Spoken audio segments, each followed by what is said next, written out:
Good evening and welcome to the October 18th, 2021 meeting of the City of Summit Zoning Board of Adjustment. My name is Stephen Spur and I am Chairman of the Summit Zoning Board. In accordance with New Jersey Statute 10:4-10, adequate notice of this meeting has been provided to a newspaper of record and has been posted here in City Hall. This meeting is a judicial proceeding. Any questions or comments must be limited to the issues that are relevant to what the board may legally consider in reaching a decision, and decorum appropriate to a judicial hearing must be maintained at all times. For the benefit of the interested public, this meeting is being live streamed to the city's YouTube page and also broadcasted on Summit's government channel, which is Comcast Channel 34 and Verizon Channel 30. In close consultation with the city clerk's office, as well as careful consideration of relevant CDC and NJDOH guidance, the following precautions have been adopted to protect board members, professionals, including city staff, applicants, members of the interested public, and others in consideration of ongoing public health concerns. All meeting attendees are required to wear face masks regardless of vaccination status unless speaking as part of the formal proceedings. Social distancing is encouraged wherever practical. Face masks and hand sanitizer are available for attendees to use at the meeting room entrance, and regular and rigorous cleaning of the facilities have been conducted by city staff. Please note that the fire exits are to my right, your left, and at the back of the room where you entered. The city has a listening system to assist the hearing impaired. If anyone needs hearing assistance, please obtain the system at the dais and return it thereafter. Andy Ball is the zoning board's attorney. He will advise board members on matters of law and is the key interface with an applicant's attorney. Mr. Ball does not vote on the applications. Chris Nicola is a city employee and is the zoning board secretary. Mr. Nicola works with applicants on preparing their applications, planning our agendas, and keeping our meeting minutes. Mr. Nicola also does not vote on the applications. Our board consists of 7 regular members and up to 4 alternates. All members can participate in the hearings tonight, but a maximum of 7 can vote. Most applications require a simple majority to be approved. Some applications require 5 affirmative votes to be approved. You'll be told which majority will be required before we begin our deliberations. Mr. Nicola, will you please call the roll of the members? Sure. Chairman Spur? Here. Vice Chairwoman Newell is excused. Mr. Yuko? Here. Mr. Steiner is excused. Mr. Mullen? Here. Ms. Schwartzstein is excused. Mr. Millay? Here. Mr. Leukitz? Here. Ms. Toth? Here. Ms. Sager? Here. And Dr. Levine. Here. All right, you have a quorum. You can proceed. Okay. We generally hear the cases in the order they are listed on the agenda. We try to have each hearing last no more than 30 minutes, but we do understand that some cases are too complex to be heard within that time frame. Each hearing begins with the applicant or their attorney giving an overview of the application and the variances that are required. We then hear from any expert witnesses the applicant may have to help explain the application and why the variances are needed. The board members may ask questions of the applicant, their attorney, and the expert witnesses. Once the board members and the board professionals have completed their questioning, the public will have an opportunity to ask questions. This is not the time to tell us what you think about this case. That opportunity comes at the end of the hearing. Before you ask your questions, please clearly state your name, spell your last name, and provide your address. It is important that our court reporter be able to keep a clear and accurate public record. After all witnesses have been heard, members of the audience have their second opportunity to speak, and at that time, you may express your opinion, positive or negative, about the application. Then the public hearing is closed, and we enter into executive session where the board members discuss the case and vote. You'll be able to listen to our executive session, but you will not normally be able to participate in our discussion. Most applications are heard and decided in the same evening. If a case requires additional information or testimony that cannot be presented tonight, we will carry your case to another date, and it will not be decided during this meeting. Krista Anderson, the city zoning officer, has asked that I remind all applicants that they must read carefully the resolution that documents the zoning board's decision, and to pay particular attention to the conditions contained in the resolution. For example, if a landscaping plan is required, you must obtain one and submit it to John Linson, the city's forester. If a grading plan is required, you must have one prepared by a civil engineer and submit 3 copies along with the application fee to the city's engineering division. Failure to satisfy all conditions in a resolution will result in a delay in approving your application, as it will cause extra work for city zoning staff. The resolutions documenting the board's decision will normally be available 1 month after we decide the case. When I call your name, please tell me how many witnesses you have and whether you think you can complete your case within 30 minutes. Which isn't Miss Alfonso's case, remind me again. 7 hours. 7 hours, okay. So let's first hear, if you'd like, Ms. Alfonso, we'll just talk through your 3 cases, and we're going to reorder them a little bit on the agenda, if you don't mind. Understood. Cool. Do you mind coming up just to the microphone, though, for us? Thank you. Good evening, Mr. Chairman, members of the board, Samantha Alfonso, Dempsey and Sheehan, here on behalf of the Goddings for 18 Edgemont Avenue. Moriarty is for 20 Prospect Hill Avenue. And the last one is the Nelson family, Mr. Nelson, Judge Nelson, excuse me, and his wife Patricia McGuire with 36 Londonderry Way. Okay. So we're just going to slightly rearrange the agenda this evening. We'll hear 18 Edgemont last. So if you'd like, what we can do is we'll hear 7 Iris, the one application that is not yours first, just to kind of get them out of the room, and then you can stand up here and just get comfortable. Okay, sounds good. Thank you. So let's hear from, thank you very much, Ms. Alfonso. Is Matthew and Carly Mulvey here from 7 Iris? If you wouldn't mind just coming up real quick. Yep, just real quick, do you have any attorney or any expert witnesses with you this evening? No, not right now. No, okay, so just yourselves. Okay, Yeah, wonderful. architect is supposed to be here, but he's not. So Okay, it's just is us. he expected soon, or I who knows? don't know. I don't know, but I'm prepared to speak if I Okay, have to. if you'd like to, would you like to join your husband as well? Yep. Don't want him to feel alone up there. All right. If you'd like, you can both sit at the table. Sure. We'll be happy, that's fine. You just need to speak into the microphone. The court reporter's transcribing this over the recording. Sure. Okay. Mr. Ball? Shall we? If you could each, anyone who's testifying, raise your right hand. Do you swear or affirm that the testimony you're about to give in this matter is the truth, the whole truth, and nothing but the truth? I do. And please, one at a time, state your name, spell your last name. My name is Matthew Mulvey, last name Mulvey. Carly Mulvey, last name's Mulvey, Carly. All right, so Mr. Mulvey, or Mrs. Mulvey, if you can tell us a bit about the application, what you're here for tonight, and then hopefully your architect will swing in and do all the heavy lifting for you. Sure, yeah. No pressure. We're requesting variance. We have a existing bay window that currently, we're just looking to extend the 2 angled portions, so it's just a right angle, basically. Okay. Yeah, just square off a bay window, existing bay window.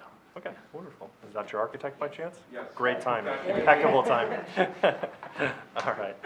Anything further you'd like to say? Otherwise, we will. No, head no, off we'll the- turn it over. Any questions from the board for the applicants? No. Okay, you did a wonderful job. We'll hear from the applicant.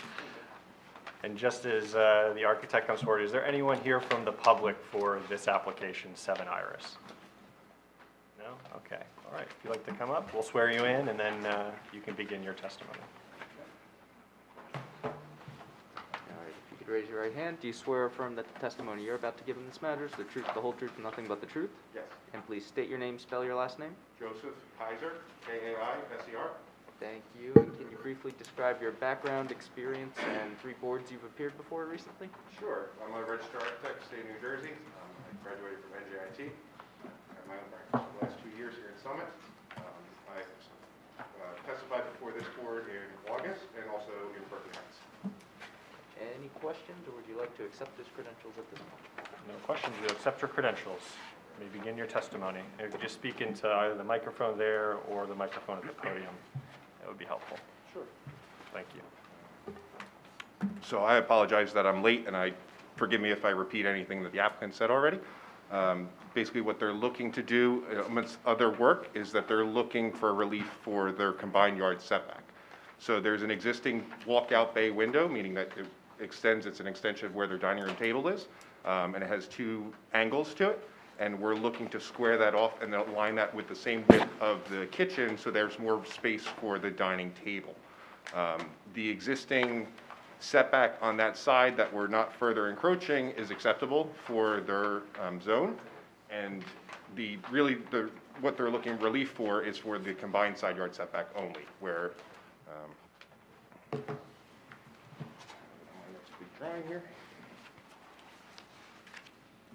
8 feet is required, so the combined side yard setback needs to be 33% of their lot width of 60 feet, so it's a 20-foot requirement.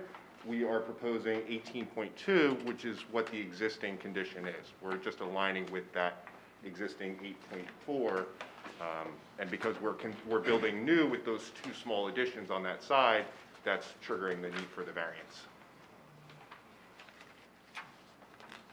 The other work that we're proposing, And so there's a little bit, if there's any confusion, but for the increase and changes, we're also adding a covered front porch, which is conforming, and a rear deck that's uncovered, that's also conforming. As well as some interior work, renovations to the existing master bedroom. They're adding a dormer.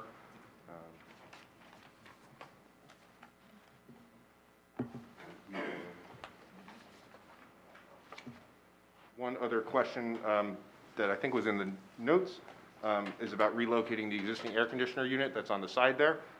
That's just to be relocated out of the way during construction and to be put back as close as possible to its current location after that section is squared off and built.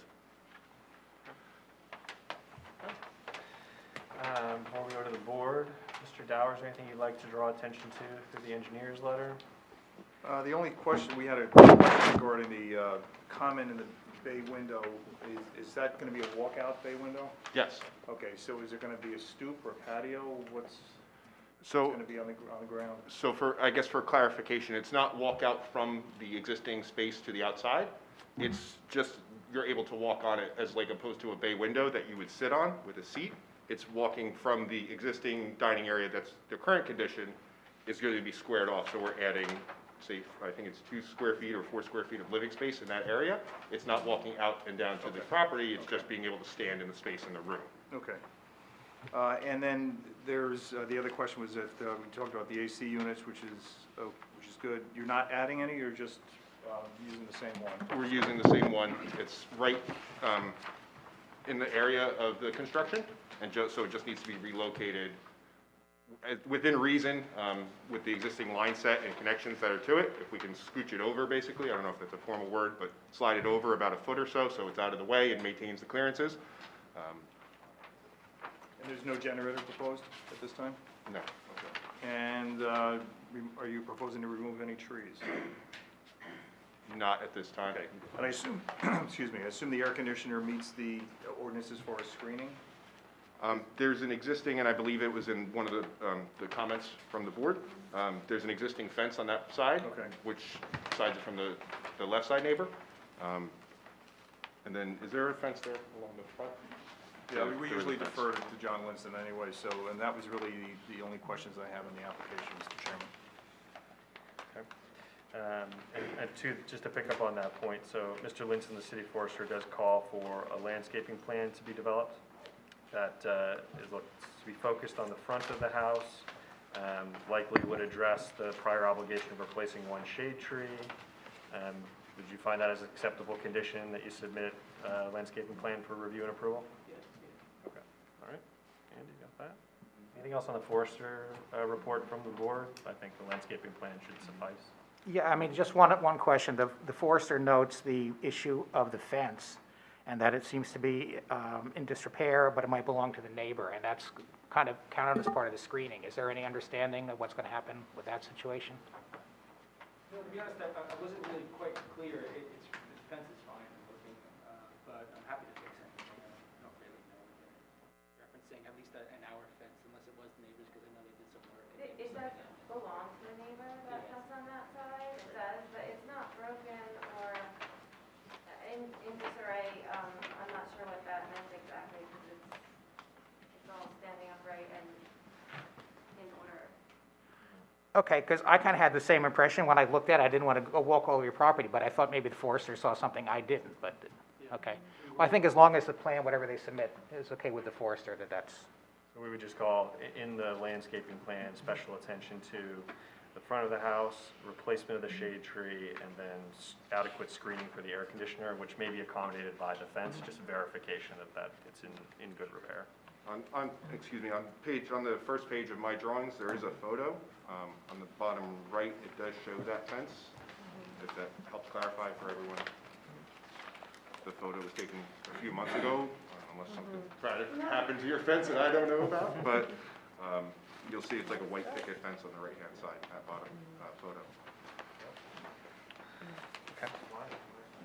There was discussion somewhere as well of moving a play structure to a conforming location. Is that part of the plan? Yeah, we're going to do that. We'll do that, okay. So, Andy, if we'll note that. And then the other thing that I saw was the submission of a new property survey. That's acceptable? Yep. Okay. All right, take note, all the rest of the applicants. These guys are good. Any other questions from, go Yeah, ahead. I think I know the answer to this, but if you could clarify, is the bump out still going to be cantilevered, or are you putting a foundation underneath? It's going to be cantilevered. Okay, so no increase to impervious coverage then? Not in that location, no. Yeah. Other questions from members of the board? Yeah, one other question, I'm not sure how important it is, because it seems to be conforming, but the zoning officer noted some discrepancy in terms of the patio, that the patio on the plans, as shown as existing, is not the same patio as shown in the 2016 survey. She says that it's all conforming, but she notes that the applicant should clarify how and when the patio was changed. Is that something you did, or? Yeah, we had replaced the patio, I think, 2 years ago or something like that. And I thought we did everything properly. It was all permitted and everything like that through the town. I guess we just need to do a survey, which are probably. Okay, but it was permitted, you did? Oh, yeah. Okay. Okay. Any other questions? No? Okay. Anything you'd like to say in conclusion for the application? No? Excellent. You're welcome. One last question to the public. Anyone from the general public here for this application? I think we will offer an opportunity for questions as well as commentary. All right, you either talk to your neighbors or this isn't a very big deal, so I don't know. Either, maybe a mix of the two. All right, let's quickly review the conditions. I do just want to go over Yes. a couple last points just to make sure we have a complete record. Is it your opinion that this will add functionality to the home? Yes. And is it your opinion that it will be a attractive visual improvement as well? Yes. And are there any negative effects, any detriments to any of the neighboring properties as a result of this application? No. Okay, that's all I had. Excellent. All right, then let's review quickly the conditions. All Do you right, have any? I have 3 conditions. The first is our usual, that the applicants will comply with the conditions noted in the board engineer's memorandum. Second is that the applicants will submit a landscaping plan for review and approval by the city forester. And the third and final condition is that the applicant shall move the existing play structure to a conforming location. Does the provision of a new property survey need to be a condition, or what was the fourth item we discussed? Yeah, I suppose because Krista called it out, assuming that's acceptable, then we would We appreciate that. add that in as a fourth condition, that a new property survey will be submitted prior to the issuance of the certificate of occupancy. All right. With that, who would like to begin deliberation? Way down there? I see that the only variance that is between 18 foot and 20 foot, and I don't see that as a problem at all. I do support this application. Jeremy? Would you like to add any more color to that? I agree with what my colleague said. Of all the improvements you're making to modernize and the floor plan and add functionality, it's really just 2 triangles of space that go beyond what's allowed, and I'm fully supportive of those 2 triangles for you. Anything else? Karen, any comment on the triangles? No? Okay. Too can support the application. Appreciate your willingness to agree to the conditions, which address the board's concerns and the zoning officer's concerns. So with that, I'll entertain a motion to approve the application with the conditions as noted. I'll move to approve. All right, a second? Second. All right, second. All right, Chris, you give us a roll call? Sure. Mr. Yuko? Yes. Mr. Mullen? Yes. Mr. Malay? Yes. Mr. Loikitz? Yes. Ms. Toth? Yes. Ms. Sager? Yes. And Chairman Spur. Yes. All right, thank you very much. Thank you. Thank you for the application. All right.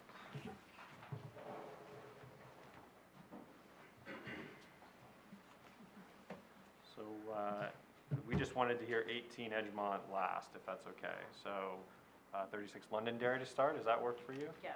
All right, let's do it. Can we just make sure this is going to work? Yeah, you can take a moment to get settled. Thank you. Yep.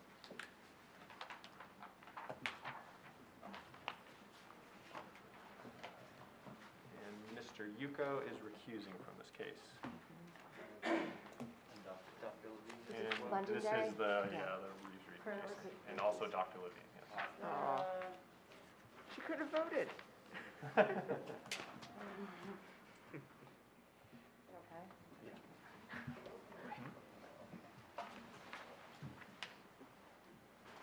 No, not you too.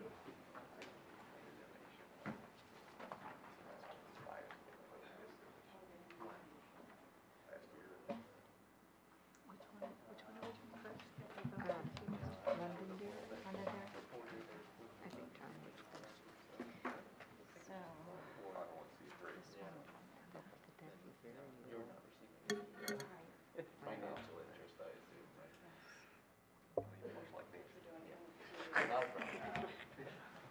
Speaking of the microphone, you said. I love nature.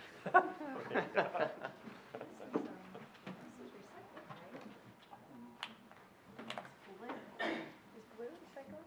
Should be. Chris, blue is recycled? Sorry. No offense.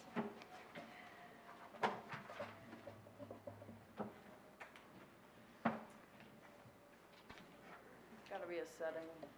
There you go. Wow, yeah. You're hired. Well done. That one doesn't work, don't worry. Do you want me to move that screen in I'll move a it. little?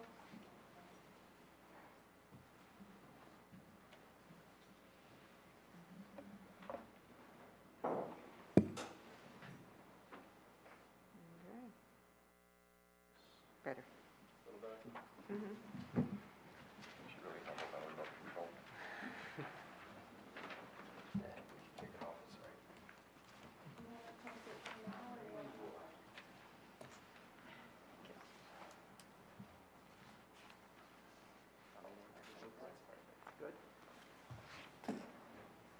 Okay. Whenever you're ready, Chris is Okay. listening. Good evening, everyone. Again, Samantha Alfonso of Dempsey, Dempsey and Sheehan, here on behalf of Judge Nelson and his wife Patricia McGuire regarding their property located at 36 Londonderry Way. The applicants are proposing to extend their existing deck off the rear of their home. This isn't the R15 zone, and the lot is a little undersized at 13,461 square feet. The existing property suffers from some steep slopes and significant water from the adjacent property, the Arboretum. Accordingly, the applicants are subject to undue hardship and practical difficulty in improving their property consistent with the permitted use as a single-family home here to extend their deck and use their rear yard. The variance relief necessary to realize this improvement is for building coverage. The proposed is 23.12%, where 18% is permitted. It is an existing non-conforming condition as well. The existing building coverage is already at 19.5%. So the increase, as Krista noted in her report, is really only 370 square feet, or 3.13%. We are asking, as Krista noted in her report regarding an AC unit, it is understood to be about 9 feet from the property line, and we'd ask for a variance now for that condition if needed. I understand, we'll talk about that with the applicant, but they believe they had approval for the existing location as it is located currently. And it is fenced. It has a 4-foot fence around it. It is screened appropriately under the ordinance, as Krista mentioned as well.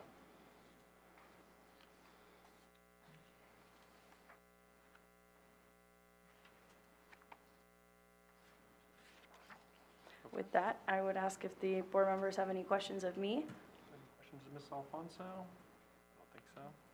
You may proceed to. Thank you. Judge Nelson, if I may ask Judge Nelson to be sworn in to give testimony.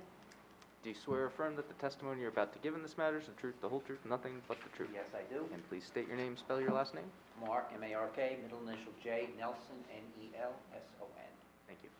Okay to take this off? You can take it off, yep, just if you'll speak into the microphone, that'd be helpful. Thank you. Good evening. Thank you. And Mr. Nelson, could you please describe the existing conditions of your property for the board? Okay, so split level, one-family home, has an existing deck in the back that we found to be a bit small. Has substantial rear yard, borders on the Arboretum. There's a hill, we're down at the bottom of the hill from the Arboretum, so we get, it's damp in the backyard. It's not wet, but it's damp. So if you try to use the backyard for entertainment, you're not sitting in mud, but it's damp all the time. Plus, the Arboretum, by definition, has a lot of trees, so it doesn't so the yard doesn't dry out. So you're sitting, that's one of the reasons for the application. Facing the home to the left side is where the air conditioning unit is. To the right, there's plenty of setback, there's a home on the right side. Yes, thank you. Anything else? Thank you. No, that's perfect. And can you explain the proposed extension to the deck? Sure. And I'm showing right now a picture. Is that a picture of your existing deck? Yes, it is. So I think one of the questions was, or suggestions was, how high, it may be helpful to the board to know how high, the height of the deck. Present deck, I measured the other day, it's between 28 inches and 31 inches. It varies. That's the present deck. We found it to be a bit small. I mean, we've owned the home since 2002, and it never was too small because I was working in Jersey City every day until July 1st of last year of 2020. And by the time I drove home from Jersey City, and my wife was also working, traveling around, so we didn't really use the deck that often. During the pandemic, like other people, we started using the deck. I retired, my wife is semi-retired. About August of last year, we thought it would be a good time to have some friends over, 8 people in total, including us, so 3 other couples. And without taking out a tape measure, it was impossible to socially distance on the deck. So we sat in the not muddy, but the damp area. So we said, we're spending more time here. It's crowded. Even without the furniture, it's crowded. You can't socially distance. So that was one of the reasons for asking for the variance. And Judge Does that answer Nelson, your even question? for you and your wife, it's difficult to use with a It's- small It's table. difficult. You can see there's a table. This is the whole deck from the That's- corner, correct? That's the whole deck. You're missing about a foot where the grill is. And that post in the lower left-hand corner are stairs that go down into the yard that cut into the deck. They're not an extension from the deck. So you can't move the So- table out. When you open the umbrella, it's up under the, I don't know, you call it the eave or the soffit. You really can't pull it out. So it's, with 4 people, it's crowded on the deck, and especially if you have the grill out, either people and people, as when you have a party inside, people want to hang out in the kitchen by the grill, so people getting a face full of smoke, and there's nowhere to go. And there's nowhere to pull, and you can't, as you can see from that, you can't pull the table out because the stairs go cut into the deck. So it's really usable realistically by about 4 people, the deck, as it exists now. So we tried to be mindful when we made the plans of not intruding on our neighbors or intruding as little as possible. So we proposed to go out towards the Arboretum, which would make the deck flush with the family Sorry room. about that. And to go out, that would be 8.5 feet, and then 9 feet towards 38 Londonderry, but that still would not get to the side of our house. The deck would still be entirely behind the house, and there would be plenty, intrude on anyone. You wouldn't see the deck from the street. Thank you. Judge Nelson, would you mind if we go through the board's professionals' reports? Sure. I know you did hit a few of those points already. There were just a couple of items. Talked about the AC unit. You want to talk about the AC unit or the planter? I know somebody The had- planter, thank you. Okay, the planter is a planter that I put down with the landscaper. It's not intended to be anything permanent. When we moved there in 2002, I wanted to have a vegetable garden. And I measured it the other day, it's 12-foot by 9-foot. It's only it's a temporary raised bed with topsoil in it. It's 9 inches tall. It can be removed when I sell the house or whenever, and I grow vegetables there. And why is it there? With the arboretum, and I have a maple tree in the backyard, that's the only place that possibly has enough sun to have a vegetable garden on the property. There is no other place to put it. I would much have preferred to have it in the backyard. It's impossible to have it in the backyard. There's too much shade. So again, it's just treated, it's pieces of treated lumber that's there with topsoil on it that can be removed. The air conditioning? Thank you. All right. No, that's okay, thank you. Yeah, if you could describe where the air conditioning unit is currently? The air conditioning unit is as you face the house to the left. It's just beyond, so that would be on the left-hand side of the picture, just towards the bottom of the picture, between the chimney and the planter, there's the air conditioning unit. When I hired we redid the kitchen in 2012, May of 2012, which was when I replaced the boiler, furnace, and the air conditioning unit. It was placed back in exactly the same spot where it was. The contractor, who I won't name, but it's a local contractor who does business in Summit regularly because they see their trucks here, and is highly regarded, told me, you can put it exactly where it is as long as you fence it in. That's where he put it. That's where I agreed to put it. The inspectors came June 28th of 2012. It passed an electrical inspection. The mechanical inspection that the inspector indicated he wanted a valve change for the humidifier attached to it. And he said to me, and I know what he said, when you get the valve changed and you get the fence put up, because I had the fence contractor coming in about 2 weeks, he said, call, I'll come back and inspect it. And he did come back, check the valve, and he checked the fence. He said, you need a fence. The fence is fine. You're approved. So when I read this, I was, to say the least, I was shocked. I had no idea. So I thought it was conforming. So we're not sure, right, Judge Nelson, you're not sure what the confusion is, but your understanding is that that was approved for where it is, but you're willing to ask for a variance now either way to make sure that that this is taken care of and approved appropriately on the record. Just to clarify, the existing air conditioning unit's been there since when, 2012? You said it was last Since moved? May of 2012. And it's screened by a fence? It has a white vinyl picket fence screened entirely. There it is. Does it cause any undue noise or disruption to your neighbors? No. Have you received any complaints over the No years? complaints. No complaints from the neighbors, and it's closer to, it's right, as you can see, the windows. That's our dining room windows. I can't even hear it. It's I don't even hear it in our dining room, in the windows, and we're separated from the neighbors by their driveway, and never had a complaint from the neighbors. Is that your neighbor's driveway, Judge Nelson? Yes, to the that's my left neighbor's of the driveway. photo? That's the neighbor's driveway. Did the city close the permit for the air conditioner? Excuse me? Did the city close the permit for the Yes. air conditioner? Yes. Thank you. I'm a little confused that Krista Anderson's report says that there was a permit in 2015 to replace Right. the air conditioner. And that is a understandable confusion. We're not sure exactly.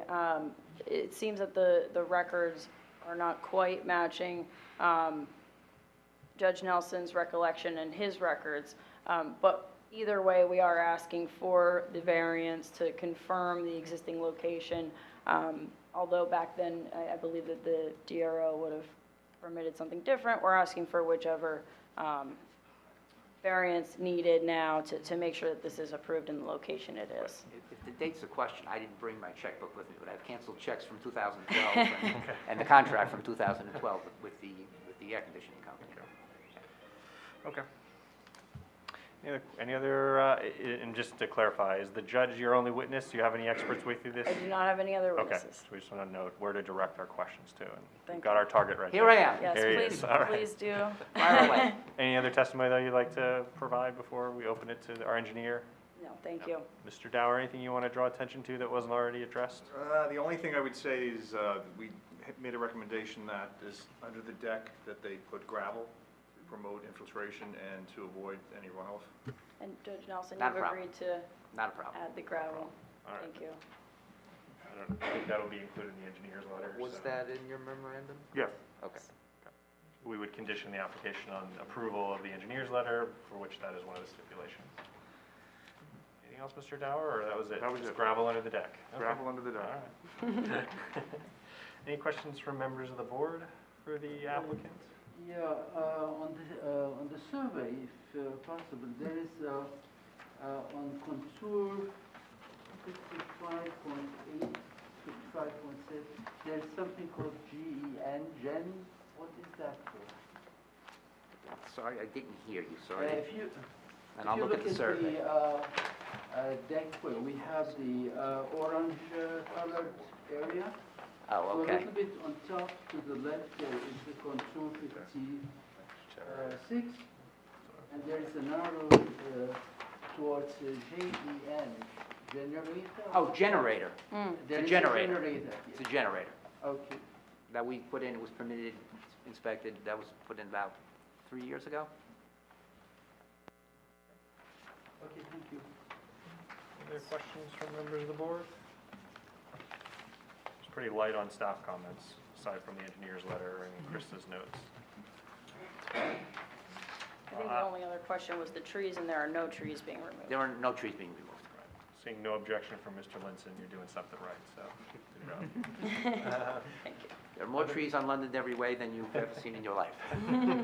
Are there any members of the public in attendance tonight for this application, 36 Londonderry Way? If there are, you have an opportunity to ask questions. No, just Mr. Weber in the back. All right. With that, you have anything you'd like to say in conclusion, Ms. Alfonso? No, I'm set, thank you. All right, fair enough. All right, I believe the engineer's letter is the only condition. That's the only condition, compliance with the conditions noted in the board engineer's memorandum. Okay. Who would like to begin deliberation? We're a little lighter here, we're a couple members down. Scott, go for it. Sure. I would just commend Judge Nelson on showing restraint. I think the shape of the house invites a golden opportunity to fill that entire void with deck. They've chosen not to, so kudos The expense, to you. please. So I would be in favor of this application. Would care to add anything further? I think the property does have a hardship associated with it. The undersized lot for the zone, I think, is the only reason we're here. Overall, I think it's a minor addition, something I myself have experienced in the wake of the pandemic, needing to expand a deck that was far too small, so appreciate why you would want to do that to improve the functionality of the house, and I'm in favor. Anyone over there like to add anything? No? Cool. I'll just conclude to expand on Mr. Mullen's point that the slightly undersized lot, the relative steep slopes, the dampness, we'll call it water conditions, I suppose we can, do present a practical difficulty to safely enjoying the property. So for that respect, and to Mr. Loikett's comments as well, this is a modest request, very responsibly presented, and I could certainly seek to approve both the building coverage request, but also the AC setback as well. Thank you. So with that, and the one condition on the record, is there a motion to approve the application? So Mr. Malay, a second? Second. All right, Mr. Loikitz, just to give us a roll. Yeah, actually, real quick, do we need to mark anything A1, Samantha? Yes. I think this is the About only one the- I didn't give you. Just want to call the whole presentation But I A1? have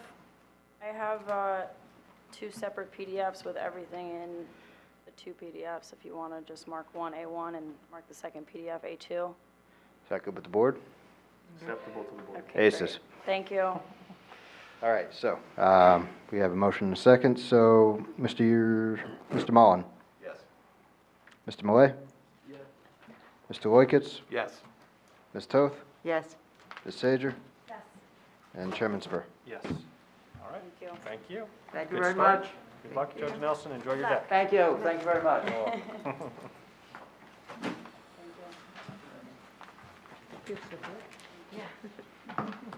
All right. And we are welcoming back to the dais Mr. Yuko and Dr. Levine. Next, we'll hear 20 Prospect Hill Avenue. Tidying up. Okay, these are applicants here? Okay, we're doing. 20 Prospect Hill. Right, thank you. Yep, thank you.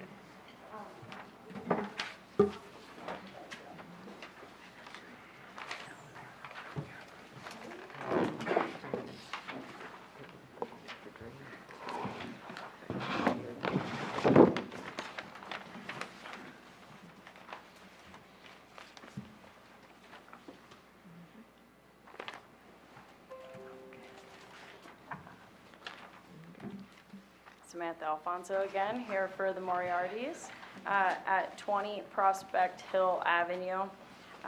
The Moriartys are looking to change and improve their existing pool, patio area, and outdoor leisure space around this pool, with the inclusion of an additional spa. They're actually lowering the lot coverage with this proposal. Excuse me one second.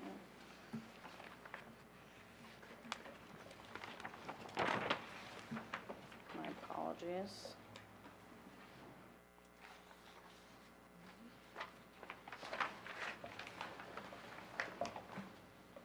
Got out of order here. The property is a 2.6 acre property. It is, as Krista Anderson noted in her report, it's technically 2 tax lots, Lot 1 and Lot 17. It is listed as 2 lots in the deed. It's understood, we don't totally understand whether or not they have been merged or not. The understanding, right, is based on the Moriarty's deed. It's listed as 2 lots. And provides the full description as this property known as 20 Prospect Hill Avenue.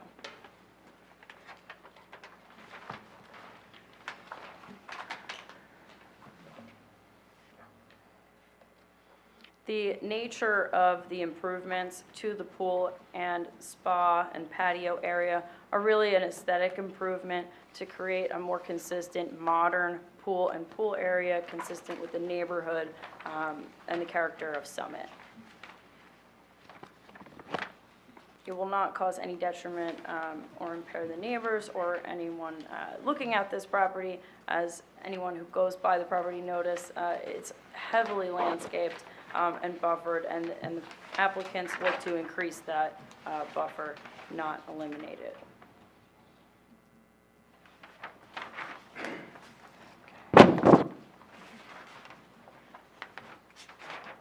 That.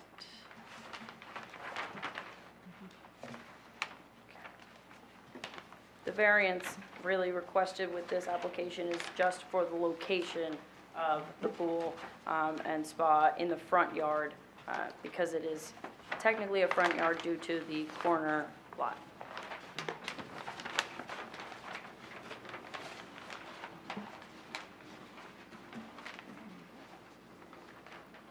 And the exhibit that I'm showing now is just a rendered copy of the landscape exhibit to show the proposed landscaping with the changes to the pool area.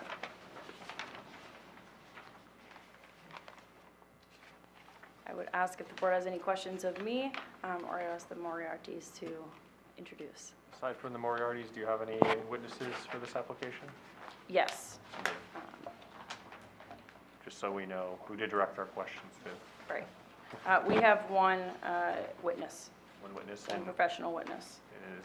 is an engineer? What brings Landscape that witness? architect. Landscape architect. Okay. All right. Any questions for Ms. Alfonso before we hear from the applicants?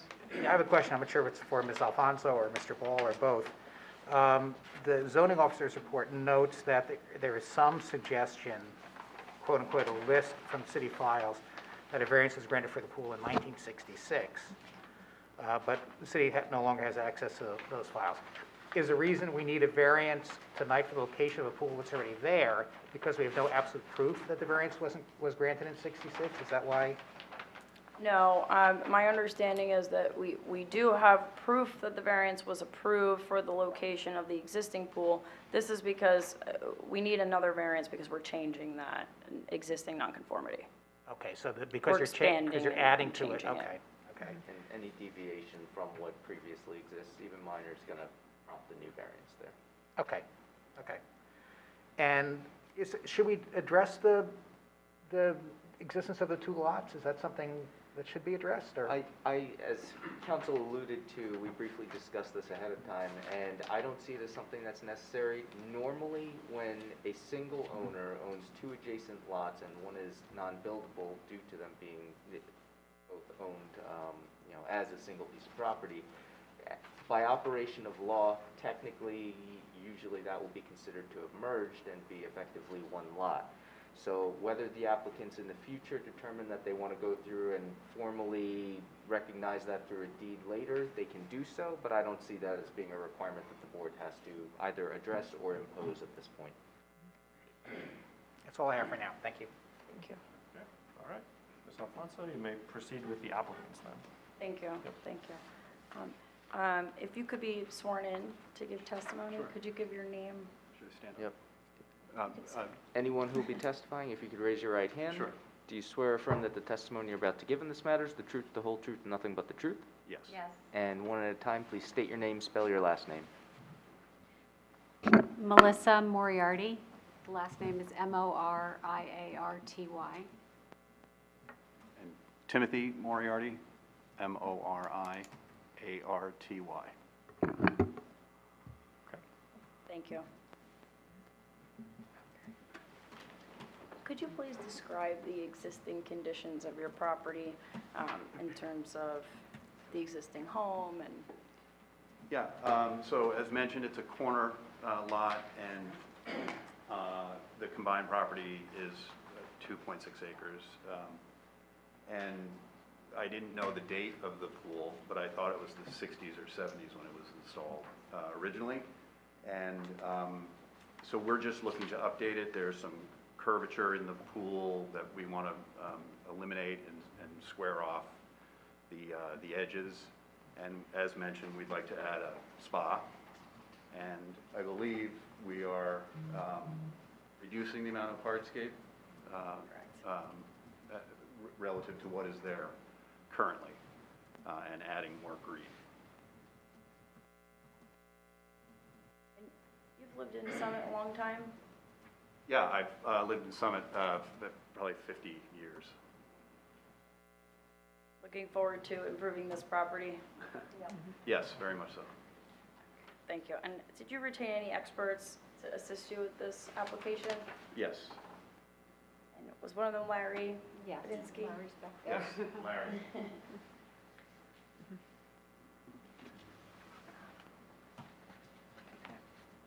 Did you have a chance to look at the administrative reports of the boards, professionals, and agencies? Yes. Would you agree to be bound by their comments, subject to the comments of Mr. Badinsky? Yes. Thank you. So to that point, we would condition the application on acceptance of the engineer's letter. We'll talk about that in a bit, so we'll just make note of that. Anything else you want to present with the applicants here? I don't have any further questions. Okay. Any questions for the applicants, for members of the board? Understanding we're going to hear from a landscape architect. Are you going to install one of those automated pool covers on the pool? I'm sorry, say that again? Are you going to install one of those automated pool covers on the pool? No. Just out of curiosity. No. Okay, thanks. Mr. Dower, do you want to present any questions to the applicants, or do you want to wait for the landscape architect? I could wait for the landscape architect. There really isn't, there aren't too many comments. They're decreasing the impervious coverage. I had a question regarding if they're proposing to remove any trees, and I would defer again to the landscape architect and to John Winston. And then the question probably for the landscape architect is if there's any steep slopes on the property. It doesn't appear that they're going into any area that's steep slopes, so it's just a matter of just point of information. All right. And just to pause again, are there any members of the general public here this evening for 20 Prospect Hill Avenue?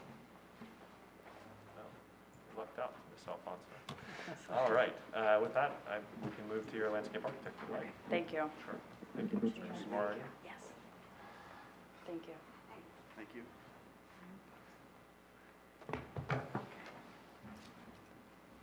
And if you could raise your right hand, do you swear or affirm the testimony you're about to give in this matter is the truth, the whole truth, and nothing but the truth? Yes, I do. And please state your name, spell your last name. Larry Butinsky, B-U-T-Y-N-S-K-I. Thank you. And can you briefly describe your background, experience, and 3 boards you've appeared before recently? Sure. I'm a certified landscape architect.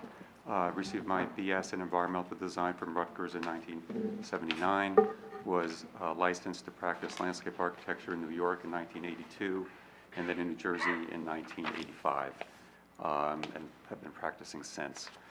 The firm I'm with now, Cross River Design, actually for the past 25 years, I oversee the design department. And in that course of work over that time span, I've appeared before various boards of adjustment, historical committees, giving testimony on various projects. Bernards Township, Milburn, Rumson, New Vernon, Piscataway, East Windsor, and others. I imagine there's no questions from the board? All fine communities, we will accept your credentials. Thank you. Thank you. So fun stuff. Hi, Mr. Budinsky, thank you for being with us. Sure. If you could please describe the existing conditions of the property and the proposal you prepared. Sure. As has been said already, it's a 2.5 or 2.6 acre site, bordered on two sides by Prospect Hill Ave and then Whitridge Road. There's the main house, which was constructed in 1926 with an attached garage. There is a through driveway. In the northwest corner of the property, there is a tennis court with an associated accessory structure, a shed basically for storage. And then in the southwest, which is technically the front yard, is where the pool is located. And so what we are looking to do is modify the existing pool. We're not seeking to expand the overall dimensions of the pool. We're staying within that same envelope. We're just basically simplifying the shape of it to make it a rectangle as opposed to having some curvature on the ends, and adding a detached spa, modifying the decking accordingly. It's basically going to be on the spa side, because that's where the spa is, and where seating will be. It also functions better for the sun that way in the afternoon. And then we're adding additional equipment where the existing pool equipment is, because the utilities are there already, the electric supply and the gas supply. So there will be a new heater, blower, and pump for the spa, since it's a detached element. One of the important things I think to note, and as the engineer, Mr. Doerr, indicated, is that there are some, I don't know the percentage, but there are some steeper slopes on the property, and they happen to be directly adjacent to the two roads. So in this particular case, the road elevation in comparison to the yard elevation where the pool is anywhere from 6 to 9 feet below the yard. So I think that works to the benefit in terms of screening, and lessens the impact of any activity in the backyard in relationship to the neighborhood and the street. In addition to that, as was previously alluded to, there is extensive vegetative cover on that slope. And the Moriartys have, as long as I've known them, have continually been adding to that. We are proposing some planting on the plans that were submitted, and that was basically to plug up a few holes that were in the existing landscape. But for all intents and purposes, unless you're standing and looking into the property, if you're walking, or certainly if you're driving, you can't even tell what's back there. The one element I would bring to your attention is that with the equipment, which is the only element of what is being proposed that is above grade, we are proposing to add evergreen planting on the outside of the existing fence. And currently there are two different types of fencing on the property. One is a slatted picket type fence, and the other is a wire fence. So we are proposing to extend the existing slatted picket, which basically a typical unit would be a post, 2 end posts, 2 rails, and then 4-inch wide pickets with a 2-inch gap in between.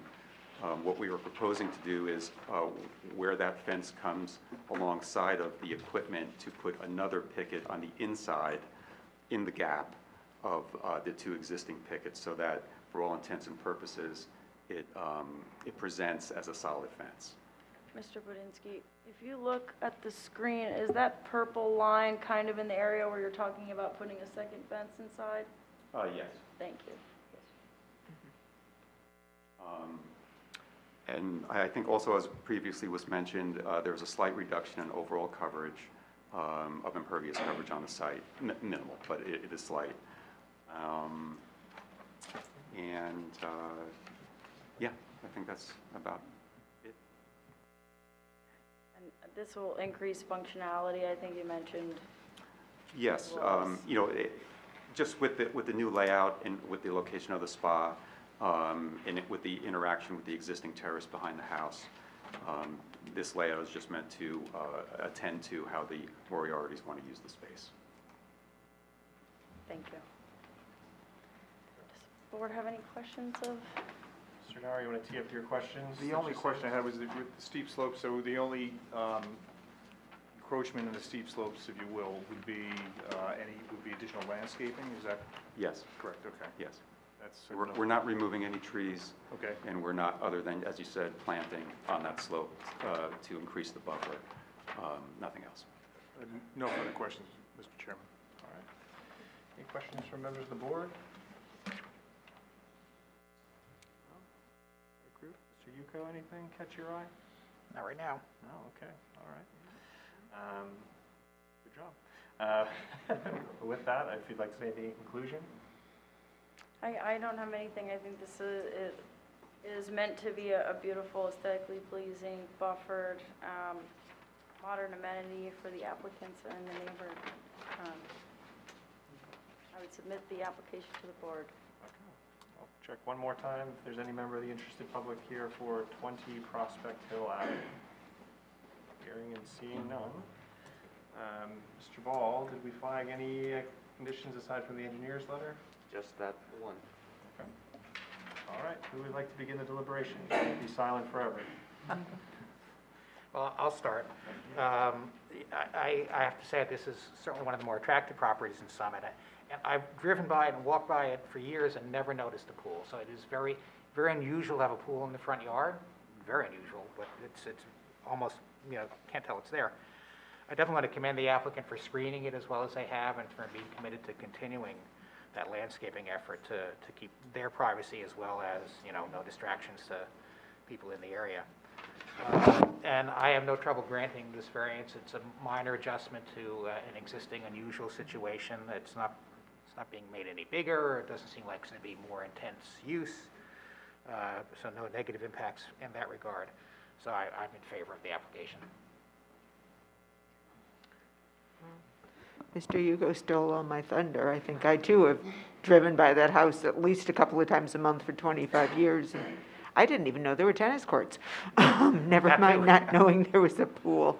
In addition to what he said, I do think that replacing a wire fence with a more picket fence, in addition to adding landscaping, just makes the property that much more attractive. I see no downside to it. I certainly support this application. Anyone else could add anything further? Sure.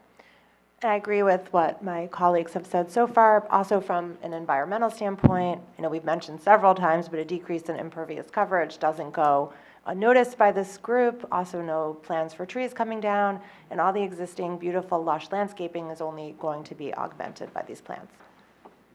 Thank you. And just to add, you know, the existing condition has been there for 50 years and hasn't been a problem for anyone, and it seems to me to make the applicant relocate the pool to a conforming location, noting that it's a corner lot, and that's always difficult to find, also would represent an undue hardship, be unjustified given the circumstances, so I can support this as well.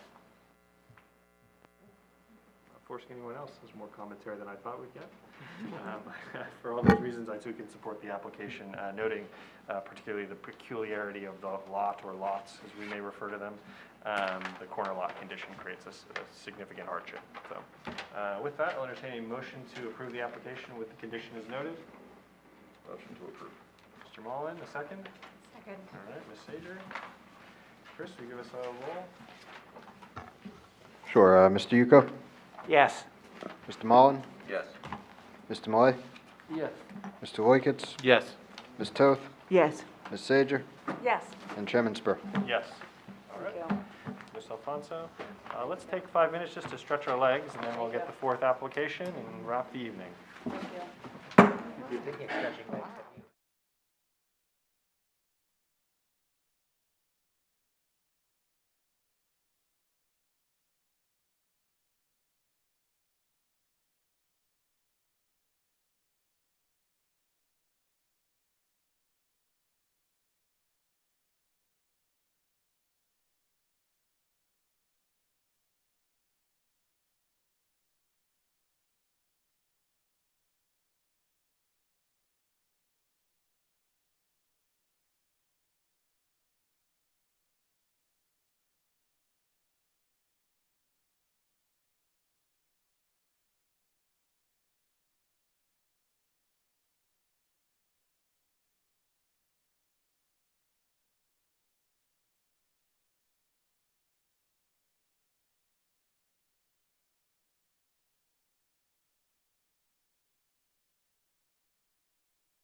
zone. The existing home is only about 2,200 square feet.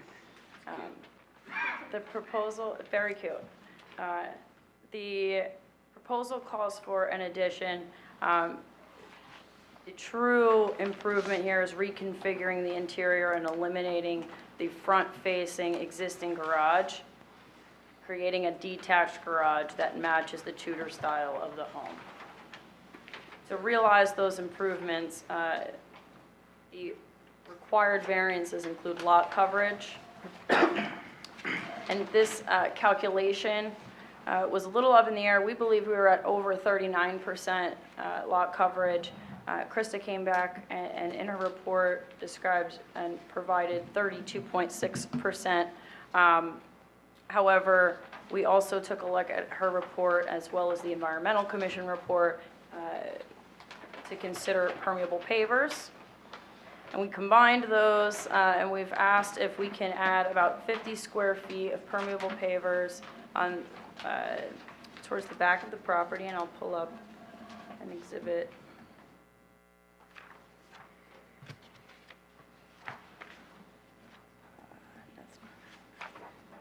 Our plan here, the proposed plan that was filed. This is the, sorry, Chris was saying, we'll mark this as A1, or these more different than? This is what was filed, This but was we can filed. mark this A1. The whole presentation, Like- just send it? Okay. We're looking now at the proposed plan. If you look over in this area, the applicants propose to add about 50 square feet of permeable pavers to allow for the turning maneuver that Krista Anderson recommended, to allow for a front exit out of the driveway. Just to clarify, To- this is with respect to the lot coverage? Yes. Where do we end up on the percentage? So, What's good being question. requested? So we request a variance for 34.1%. That's actually over what we believe Krista will end the calculation with. After speaking with Krista today, I understand that she would be okay with that, as long as the board members are okay with the granting a variance for the number they grant the variance for. And we can confirm our numbers with Krista, of course, subject to Krista's approval. We would ask for the 34.1. Thank you. No, thank you. All right.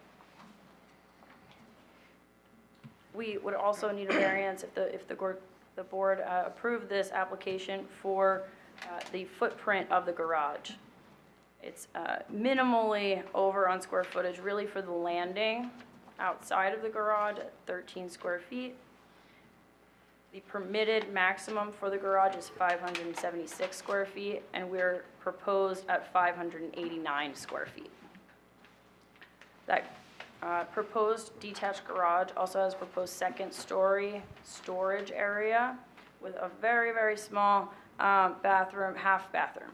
It's really a sink and just the restroom portion. This will allow for the children to use the restroom quickly while they're playing outside. And really because they're eliminating that attached garage that's more of a nuisance to them than functional, because it takes up a lot of their first floor, I understand. This would allow for a functional garage, but also some storage space and somewhere for the kids to get cleaned up before they come in to the house all muddy. We would also request a variance for the front yard setback to the bay window. We are at 32 feet front yard setback to the bay window, where 35 feet is required. And this bay window is in the area of the existing front-facing garage. So this is changing that front facade to really be consistent with the Tudor style and create an architectural amenity. I will show the picture.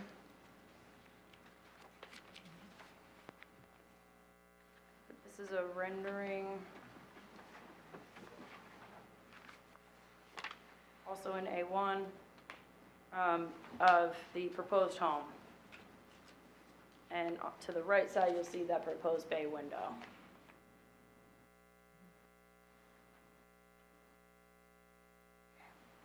And the last variance that we would be requesting is for a steep slope disturbance. There are about 4,233 square feet of steep slopes in total on the property, most of which is towards the rear of the property. We are looking to disturb 2,727 square feet, or about 64% of those steep slopes with this application. In terms of stormwater, there is a stormwater management proposed that the engineer will go into more deeply, but they do look to collect all of the roof leader drains and manage all of the stormwater from the addition. Okay. With that, I would ask if the board members have any questions. Any questions for Ms. Alfonso before we move to the applicants? There is no need for variance for the 4-foot setback from the property line for the garage? So, is at... Isn't it, I see here only 4 foot.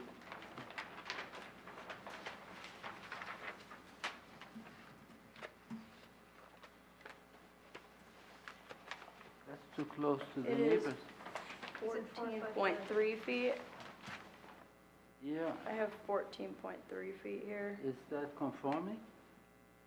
Just think about the side, not the back. I believe, I understand. I understand, okay.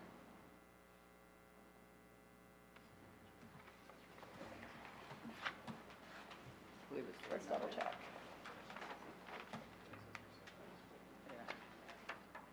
I believe it's 4. The accessory setback is 4 feet, but I'm gonna double check also.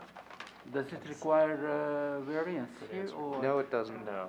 I'm bringing up the code now. The detached accessory structures, such as garages, it can't be less than 4 feet, so 4 feet is compliant. Thank you, Mr. Ball. Okay. Any questions for Ms. Alfonso? All right, then we can hear from the applicants. Thank you. Very good. Nicole, and if you could raise your hand and be sworn to give testimony. Do you swear or affirm that the testimony you're about to give in this matter is the truth, the whole truth, and nothing but the truth? We do.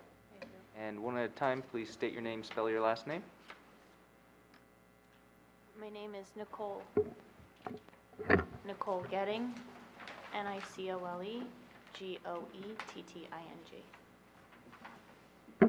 am Andrew Getting, Goetting. Thank you. Thank you.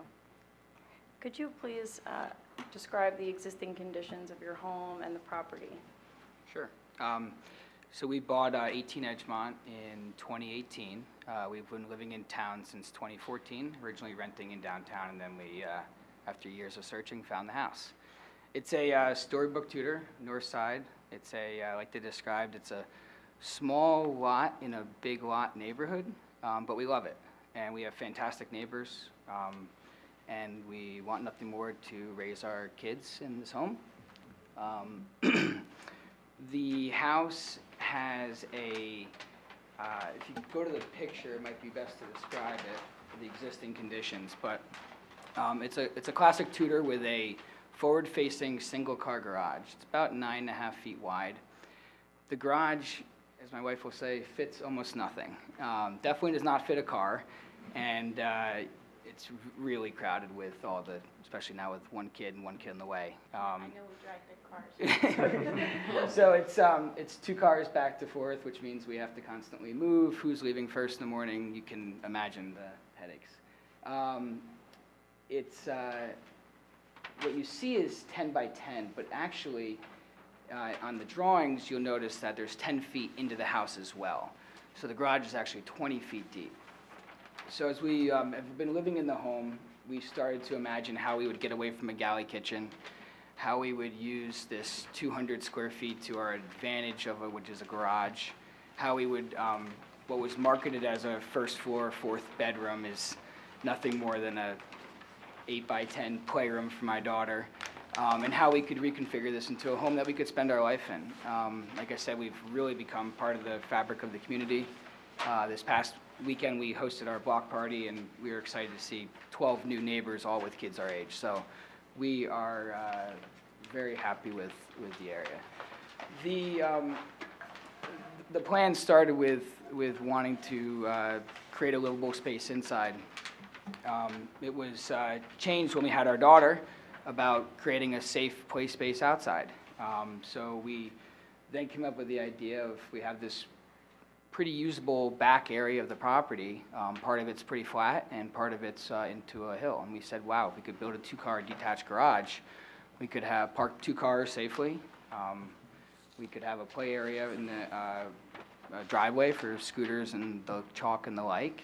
And we could build a very functional home that would allow us to live a functional modern day life with all the amenities you expect. We retained Bowler Engineering and Nancy Doherty of Studio 1200 and Tim to come up with this plan with us. And after many fun hours and over the years, we are proud to present it. We're both old souls as families, and we're very excited to to buy this house. And so we wanted to stay true to the nature of it. And after most people suggested we put on a big addition, and I just had a hard time understanding how, all of a sudden we'd have a 25 by 25 room attached to a house. It just didn't make sense. And so, Mr. Gidding, how big is the proposed proposed construction? How big would the home be, square footage? We're not going outside. 2,800? I'm sorry, we're not going outside the footprint at all. So we're actually just reconfiguring inside, which is what's really exciting from both a cost standpoint and also, just aesthetically, we're not changing it. All we are doing is removing that forward-facing garage door, which is an eyesore to I would say, and we're putting in a nice bay window. So we're very happy with the function. This angle here that we did of the rendering then shows that bay window, followed by the 2-car structure in the back. Nancy was pretty strong about how a classic home like this built in 27 would have a matching garage, and we love the idea of doing the stucco, the white stucco, the slate roof, following the 12-12 pitch of the roof, and making it a really aesthetically pleasing structure like it existed in 1927. So that's how we kind of came up with it. We're using all the same colors. Like I said, we're using the same pitch, same materials. We then, with the second kid on the way, storage is like king. We just don't have room for anything. The basement's only partially finished, and the rest of it's just not usable crawl space. So we're really excited about the functionality of having an accessible attic, call it, something that we could put away patio furniture, bring the snowblower down for the winter, bring the skis down, vice versa, bikes. And so we're really excited about this. So I think, Mr. Gidding, one other question if I can Yeah. interrupt you a moment. There was a note about the pull-off area, and it's not really a pull-off actually. Could you show the board members what area we're talking about, and what it actually is? So we worked with a landscape architect, and halfway up the driveway, you can't see, but our front door is actually right by the chimney. It's to the right of it. And so they wanted to sort of anchor the fact that, hey, that's where you're going if you're the mailman, if you're something. So they put a paver system just in that area. It's, just the width of the driveway, and it kind of, helps mark that this is like our entrance. I think Krista may have thought we were trying to do some sort of turning maneuver there or something, but it's purely an aesthetic thing. I'm excited because it's going to mark the end of hey, don't go past there in your scooter. It's like the keep in the backyard kind of thing. But it's just an aesthetic thing. It's not wide enough or designed to be any kind of driving, turning thing. It's just It's purely, not any wider than the Nope, way no. itself. I mean, it That's does just connect. It does connect connects to the front the stoop. path, Yes, though. yes, it does. But it's just a marking. Thank you.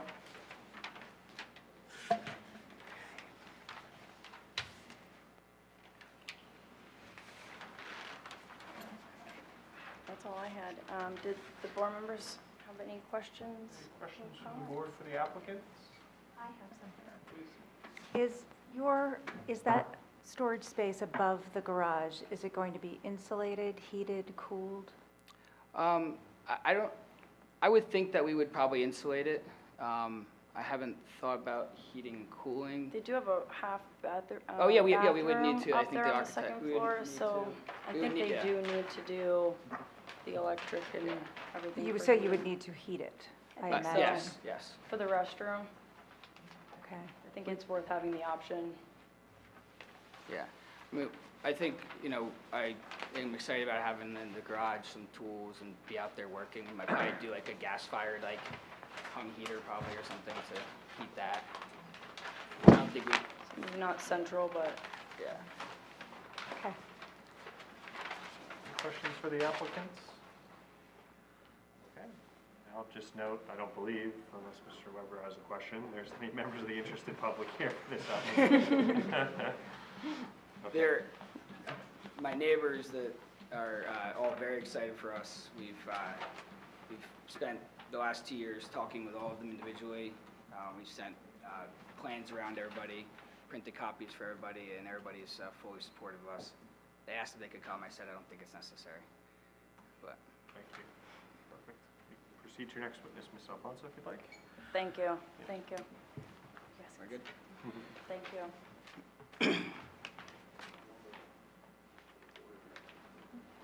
Whichever. It's always better for you.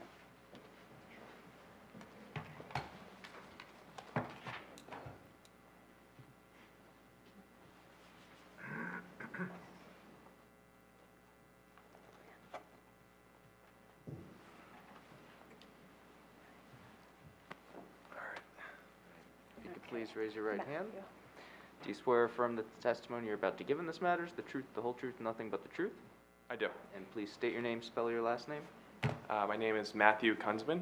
My last name is spelled Kunsman. Thank you, and can you briefly describe your background experience? And I believe I overheard that this is the second meeting that you're appearing for, so I won't ask for 3 other boards that you've appeared before. Yes, last week I was actually in front of Stafford, the zoning board. I'm a professional engineer in the state of New Jersey. I have my bachelor's in science in civil engineering from Syracuse University, and I'm currently employed at Bowler Engineering. I may have just missed it. Did you say you were licensed in the state of New Jersey? Yes. Thank you. Any questions from the board? Would you like to accept his credentials? We'll accept his credentials and we'll take it easy, don't worry. Thank you. I told him you guys had me for my first hearing, so I expect, We'll train him. thank you. You're welcome. Mr. Kunzman, can you please describe, again for the board, the specific existing conditions and proposal? Yes. So the existing lot is 13,461 square feet, and it's within the R25 zone where a 25,000 square foot lot is required. So there is an existing nonconformity with that. The site, or the home, fronts along Edgemont Avenue, and currently the garage is set back 34.1 feet from the front yard. The existing driveway is located along the western side of the front yard.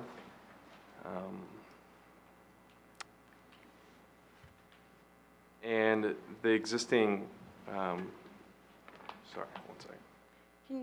Can you describe the existing stormwater system? If there is one? Yes, thank you. The existing stormwater right now, it just sheet flows from the rear of the property towards the street. There is a 6-inch CIP pipe that's located within an inlet within the street that goes onto the property, which we believe conveys the roof stormwater. And the proposal would be to connect into that potentially, or are we? Yes, yes. Thank you. There are existing steep slopes on the property. There's approximately 20 feet of grade change from the rear to the front, with the rear of the property being the higher portion. The majority of the steep slopes occur within the rear yard. So we'll discuss further in my testimony about how we're going to mitigate the steep slopes. I'm sorry, did you say 20 feet of grade change? Yes, there is, I can get into the specifics. The existing elevation in the rear of the property is approximately 366, and then along the right-of-way is 346. Okay, thank you. So, move on to proposed? Okay, great.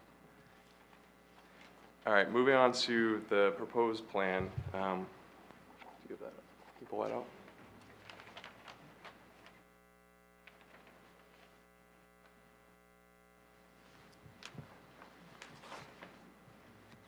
Want this one or the lot? Or you- Sorry, yes, that's it. I have this event in front of me, that's why.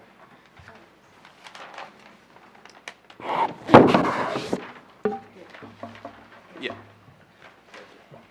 Yes, that's much better. Thank you. So as previously mentioned, we are relocating the garage to the rear of the property. The existing garage is being repurposed and a bay window is proposed there. And the setback to the front yard is 32 feet, which requires a front yard setback variance. We are proposing a driveway along the eastern side of the property line that is 9.5 feet wide towards in the front yard. And then once traverse to the rear of the yard past the home, it widens to approximately 24 feet wide. And then the garage, there's a two-car garage in the rear.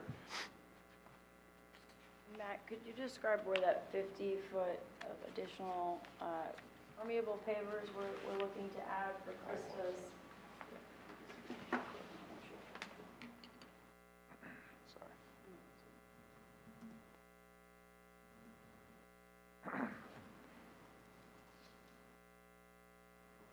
That purple So- marking that you're making. Yes, so the permeable pavers would be 10 feet wide and 5 feet deep.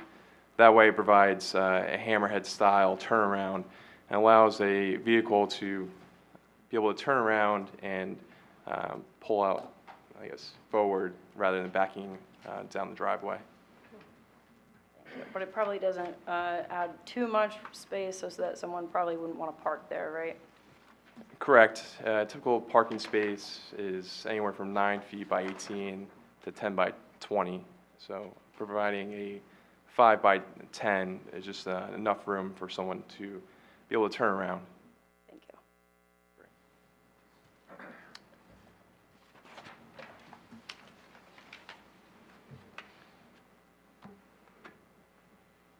So as previously mentioned, the garage is 24 by 24 feet wide, which totals of 576 square feet.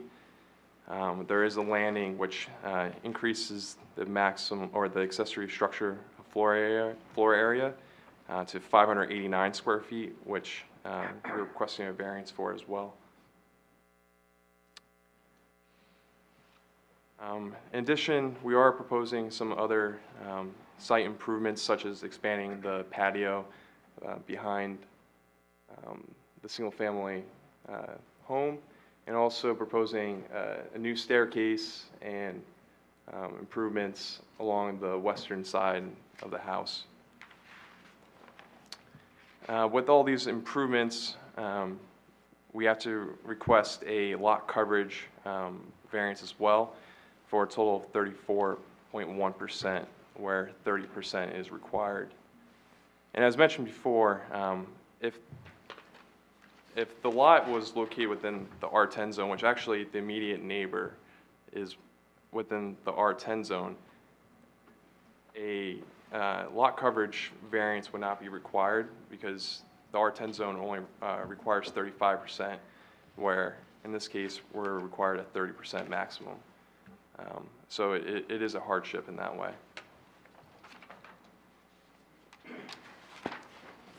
And that's also because of the size of the lot, right? Yes.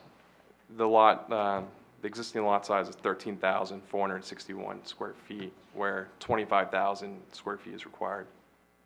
Thank you. Moving along to steep slopes. You want to hold that plan? Sorry.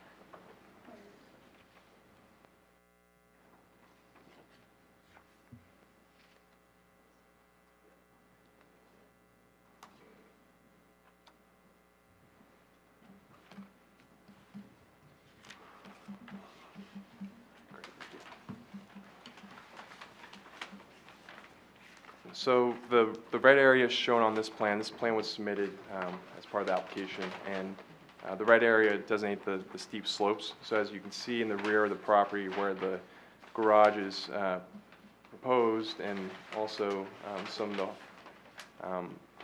other features, it's within the steep slopes. So we are disturbing 2,727 square feet of that steep slope area.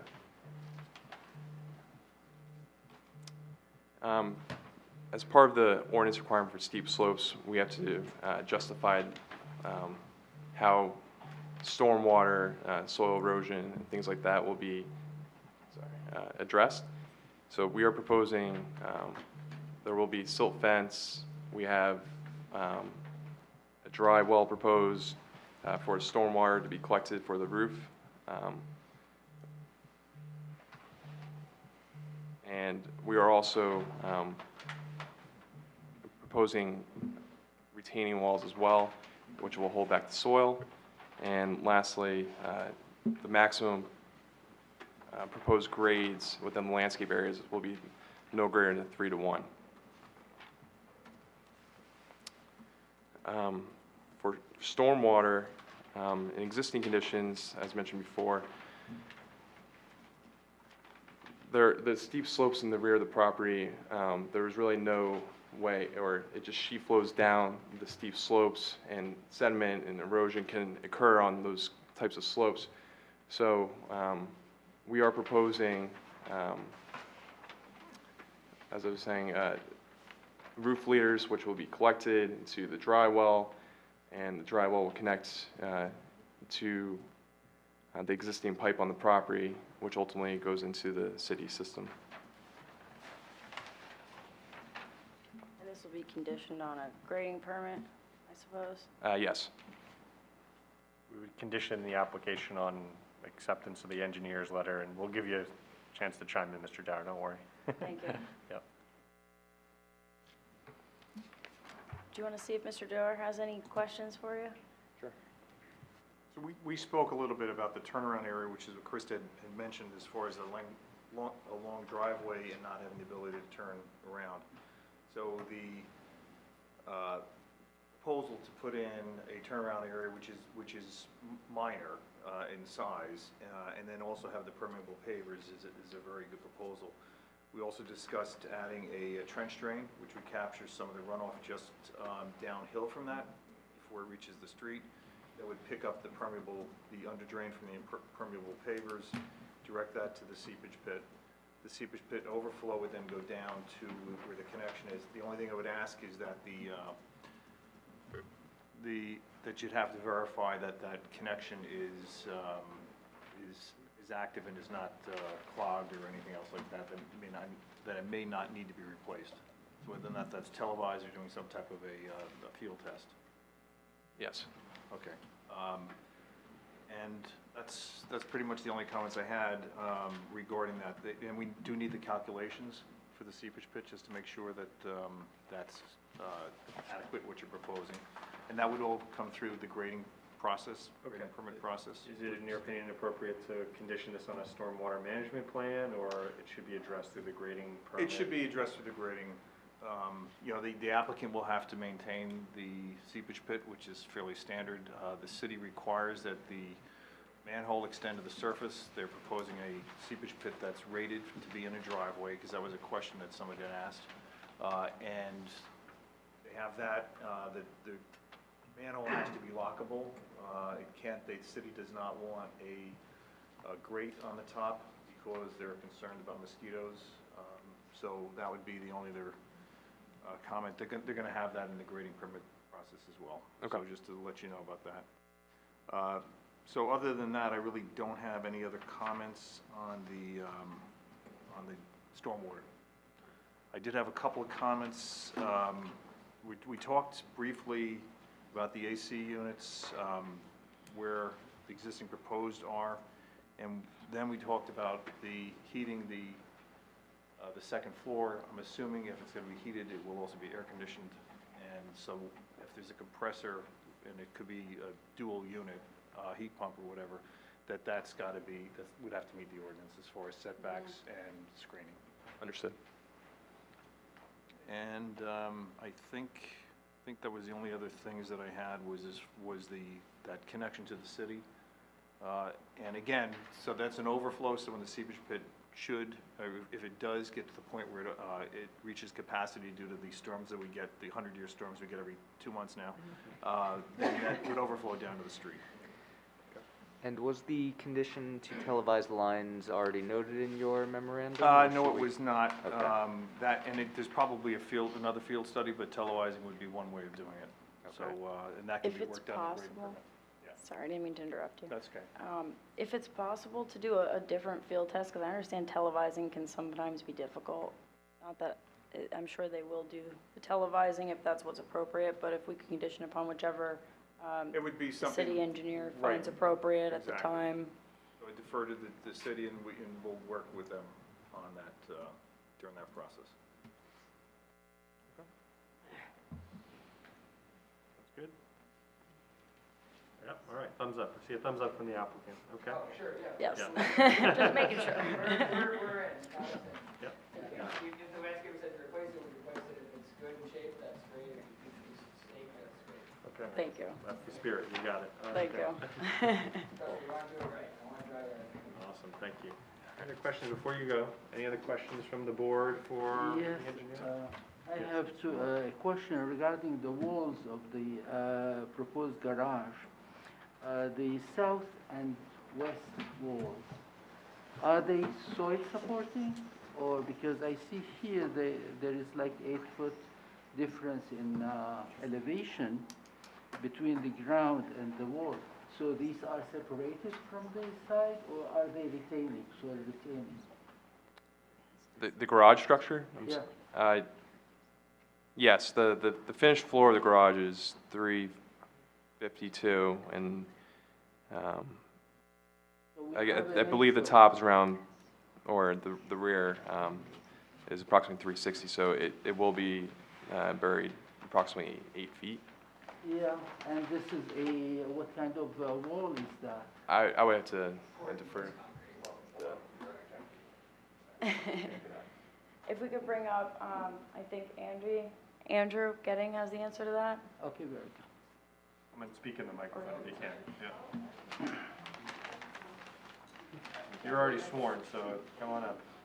It's a poured-in-place concrete wall that will support the structure and act as a retaining wall. Is it designed as a reinforced concrete to retain the soil structure, the soil behind it? Correct, yes. Okay, thank you. Other questions for the engineer? Okay, all right, you may proceed to your next witness. Would the board like to hear from the architect? If you have any questions of the architect, we could. Can't shake your head now, it's our decision. I think unless the board has questions of her, I think that. Are there any questions for the architect regarding this project? No, we can ask her. Mr. Dow, is there anything you'd like to hear? I can't think of anything right now. Okay, all right. Sorry. Nice to meet you. Thank you. Anyone else you'd care to bring before the board? No, unless the board has any other questions, I would submit the application to your review. So I had one other question. I guess I thought we were going to have a landscape discussion. We can. The forester's report with the issue with the trees. Thank you. If I can, with Mr. Getting, actually, you are looking to agree to a condition of approval to provide a landscape plan to be reviewed and approved by John Linson, the city forester? Correct. And that would include replacement trees for the two large trees that you need to remove. Yeah, John came out to the property last year and walked the whole property, we did talk about the trees. He actually felt that the tree that I was sad to take down was, had some damage to it. So one of the two trees, John actually said should take down in the next 5 years. We are prepared to replace them with many additional trees, definitely two. I'd like one of them to be something that would grow to fit the local species and hopefully someday be a large tree in our front yards. My understanding that there was one before many storms ago. At least that's what the neighbors show us in pictures. So we hope to do something like that. That would be very fitting to the neighborhood. Thank you. So can we ask for something like that to be submitted to the forester for his approval? Absolutely. Thank you. Easy answer. All right, so the landscaping plan, we'll call out those specific elements. I have a question for the board attorney. Are there any specific code requirements or restrictions with respect to bathrooms in accessory buildings, in garages or anything like that? I'm not aware of any. I would unfortunately have to defer to the construction official because there's extensive codes that would apply to just about anything, but I'm not aware of any restrictions. Our application would have to comply with building the code though, correct? Right. Okay, so there isn't any issue specifically about the bathroom? If there was, we would not be able to get a permit. We could get this approval, but file for the permit, and the construction official would have to tell us that we were wrong and we made a mistake because we weren't actually allowed to have that per code. So I'm not sure either, but I believe that the construction official would tell us to go home and go back to the board. Even the variance wouldn't get them They out? would still have the variance, but just the internals of whether a bathroom could go in there it's subject to the construction official's final say. Concerned about an element of the bathroom, or? No. No? No. If we're concerned about habitation, should we condition it that it can't have a shower in it, be a half bath? Is it proposed as a half bath? It's just to propose a half bath. Meaning specifically a toilet and a sink, that's, yeah, because Correct. I actually had the same concern. I think That's correct. that's the concern, is that we don't want it to slip into something that could be fully habitable. I'm familiar with the codes of another town that do not allow any bathrooms in any other accessory buildings. So Andy, we would condition, how are you writing this? That the bathroom proposed in the accessory structure will remain a half bathroom, or does the board Perfect. specifically want no shower or no tub, or is that sufficient? And there's a half bath understood as to not include a shower? Yeah. I think Yes, it's- it does. Yes. Also, also, if it was going to be a unit, it would need at least a kitchen or a bedroom. It's very small, just teeny bathroom. Would this meet the code of a bedroom? Is there like, I don't, It does not meet a dwelling unit, if that's more the question. I'm not sure about a bedroom, but a dwelling unit would require at least a kitchen and bathroom, or bedroom and bathroom. I believe all three is typically required. And if I recall, a bedroom has to have a closet. Would it be overkill to add a condition that says it shall not be used as a dwelling space? That would be fine.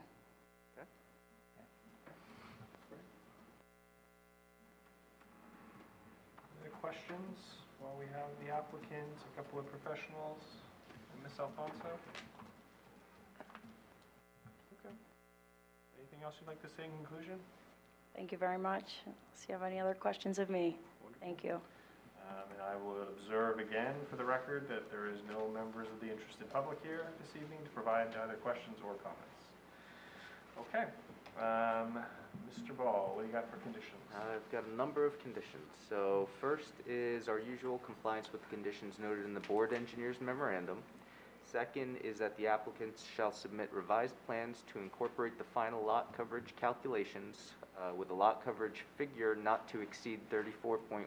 The revised plans and calculations shall be reviewed and approved by the city zoning officer. Third is that the applicant is to test the lines as required by the city engineer and verify that the stormwater connection is not clogged.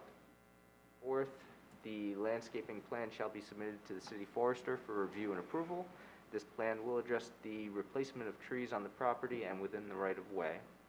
And the fifth and final condition I have noted is that the accessory structure shall not be used as a dwelling space, and the bathroom proposed in the accessory structure will remain a half bathroom.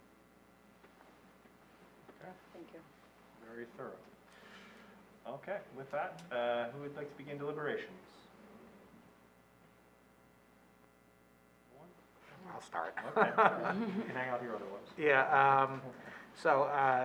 I appreciate the addition of the turnaround in the driveway. I think that's a positive change, and I'm perfectly fine with adding a little bit more coverage to accommodate that.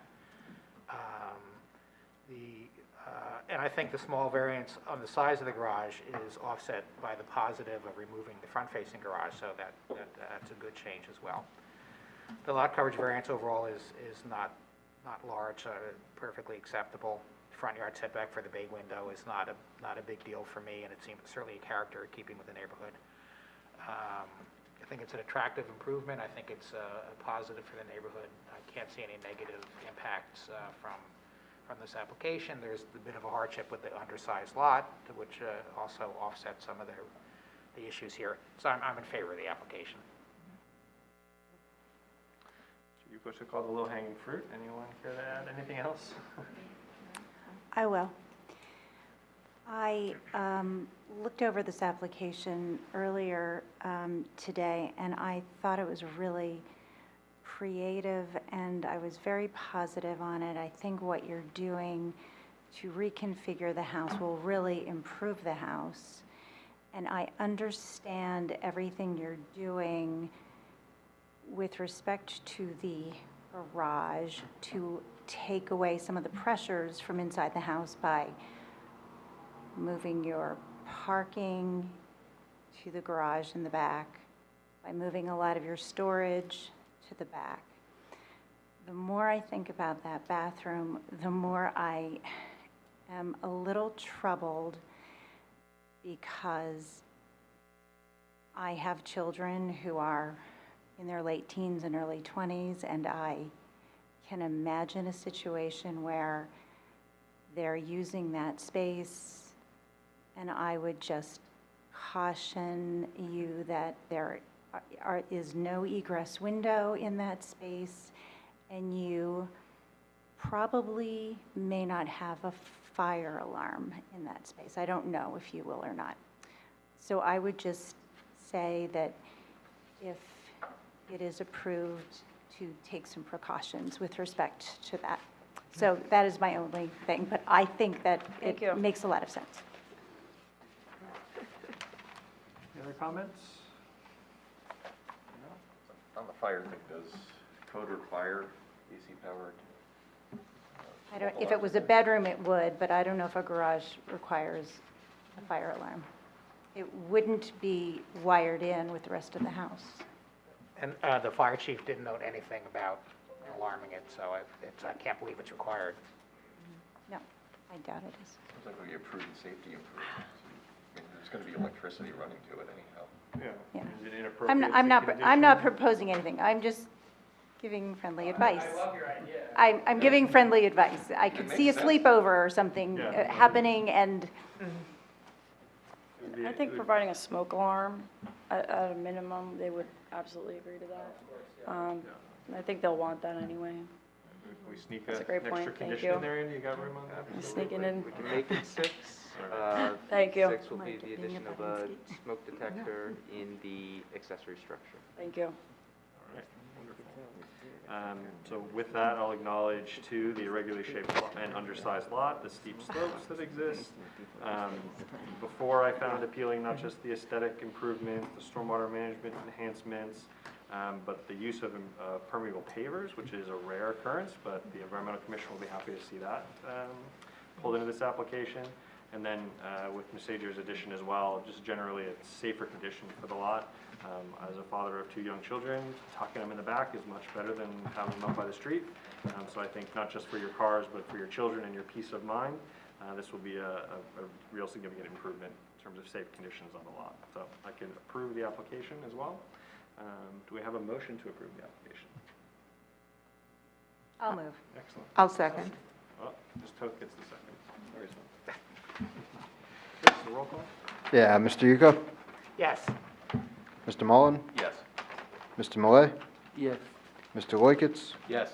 Ms. Toth, Yes. Ms. Sager, Yes. and Chairman Spur. Yes. Thank you. Thank you very much.